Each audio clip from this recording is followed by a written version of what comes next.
Hello students, welcome again. आज की अपनी इस क्लास में हम कोई भी टेक्निकल टॉपिक नहीं डिस्कस करते हैं। हम एज ए स्टूडेंट आपको किस तरीके से अपनी एग्ज़ाम की प्रिपरेशन करनी चाहिए और क्या आपकी अपने सब्जेक्ट मटेरियल को सेलेक्ट करने की अप्रोच होनी चाहिए, उस पर कुछ बात करते हैं। और उन सबसे पहले I would like to request you, please do subscribe my channel. मेरे चैनल के लिए जो अनसब्सक्राइब्ड व्यूअर्स हैं उनका पोर्शन सब्सक्राइब्ड व्यूअर्स के पोर्शन के कंपैरिजन में बहुत हाई है। 80% व्यूअर्स जो हैं वो अनसब्सक्राइब्ड मैनर में मेरा चैनल देख रहे हैं। आपका मेरे चैनल को सब्सक्राइब करना मेरे चैनल की ग्रोथ के लिए बहुत इम्पॉर्टेंट है, एज वेल एज़ ये मुझे भी मोटिवेट करता है। यहाँ पे मैं आप लोगों के लिए बहुत ही सिंपल और इफ़ेक्टिव स्टडी मटेरियल जो है वो डिज़ाइन कर रही हूँ। मैंने बहुत ध्यान में रखा है कि स्टूडेंट अगर बीटेक की प्रिपरेशन कर रहा है तो उससे किस तरीके से कंटेंट्स चाहिए होंगे, उसे वो सब कंटेंट्स मेरी वीडियोस में मिल जाने चाहिए। एज वेल एज़ अगर स्टूडेंट बीटेक कर चुका है और वो कॉम्पिटिटिव एग्ज़ाम की प्रिपरेशन कर रहा है तो उसके पास टाइम बहुत कम है। बहुत सारा पढ़ना और बहुत देर तक पढ़ते रहना ही हाई स्कोर के लिए सफिशिएंट नहीं है। बहुत सारे मटेरियल में से इम्पॉर्टेंट मटेरियल ढूंढना, वो सभी इम्पॉर्टेंट बुक्स को रेफ़र करना जो कि आपके एग्ज़ाम में बहुत बार पूछी जाती है, उन सभी फैक्टर्स को ध्यान में रखना जिससे कि आप एक करेक्ट आंसर सेलेक्ट कर पाते हैं। ये स्ट्रेटजी भी बहुत इंपॉर्टेंट है। तो इन सब फैक्टर्स को मैंने ध्यान रखा है। यहाँ पे जब मैं वीडियोस बना रही हूँ तो मैंने ये ध्यान रखा है कि अगर बीटेक का स्टूडेंट इन वीडियोस को देख रहा है उसे किसी भी टेक्स्ट बुक्स की ज़रूरत नहीं है। यहाँ पे इन वीडियोस को बनाने से पहले 3-4 बहुत पॉपुलर टेक्स्ट बुक्स के कंटेंट्स को डिस्कस किया गया है। ये वो टेक्स्ट बुक्स हैं जो आपके यूपीएससी के एग्ज़ाम या गेट के एग्ज़ाम में क्वेश्चन पेपर बनाते वक्त most of the time refer की जाती है और जिनके आंसर्स को हम स्टैंडर्ड स्टेटमेंट कंसिडर कर सकते हैं। उन सभी टेक्स्ट बुक्स के मटेरियल को स्टडी करने के बाद उनके समराइज्ड इम्पॉर्टेंट टॉपिक्स को मैंने इंक्लूड किया है, एज वेल एज बीटेक के स्टूडेंट को जो कि पहली बार पढ़ रहा है वो उस सब्जेक्ट को समझ सके, उस सब्जेक्ट को विजुलाइज कर सके। इंजीनियरिंग के स्टूडेंट्स जब अपना सब्जेक्ट पढ़ रहे हैं उनकी अप्रोच थोड़ी अलग तरीके से हमेशा सब्जेक्ट को पढ़ने की होनी चाहिए।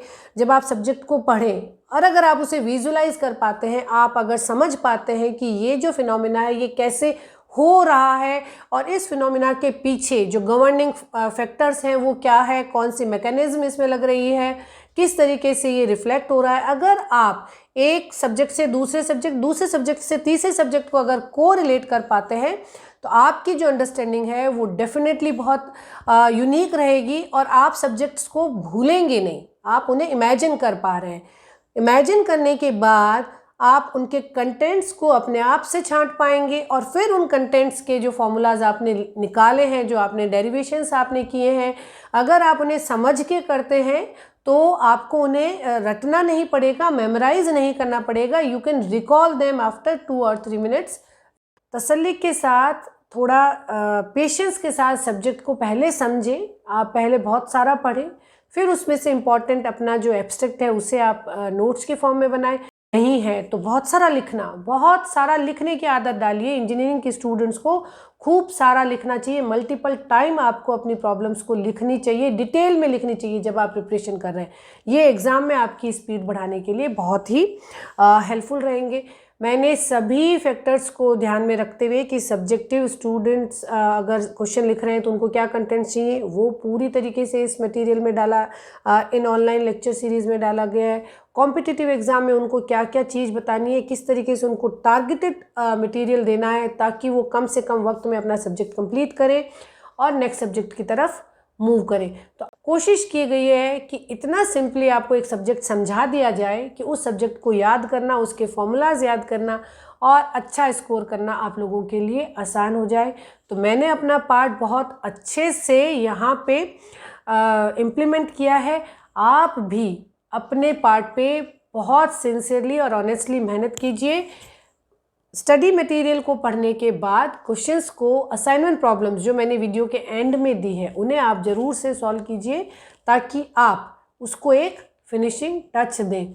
And I request you again and again, please do watch the playlist. आप सब्जेक्ट के नाम से जो प्लेलिस्ट बन गई हैं उन्हें देखिए और कंटिन्यूस वॉच में उसे आप कंप्लीट कीजिए। दिन में जितने भी घंटे आप सिटिंग दे सकते हैं उसके अकॉर्डिंग उस सब्जेक्ट को एक स्ट्रेच में 7 डेज 10 डेज जितने भी दिन लगते हैं उसे आप कंप्लीट करिए। बीच बीच में से आप उठा के उसको रैंडम मैनर में ना पढ़ें ताकि आपका एक सब्जेक्ट खत्म हो जाए और आप दूसरे सब्जेक्ट की तरफ मूव कर सकें।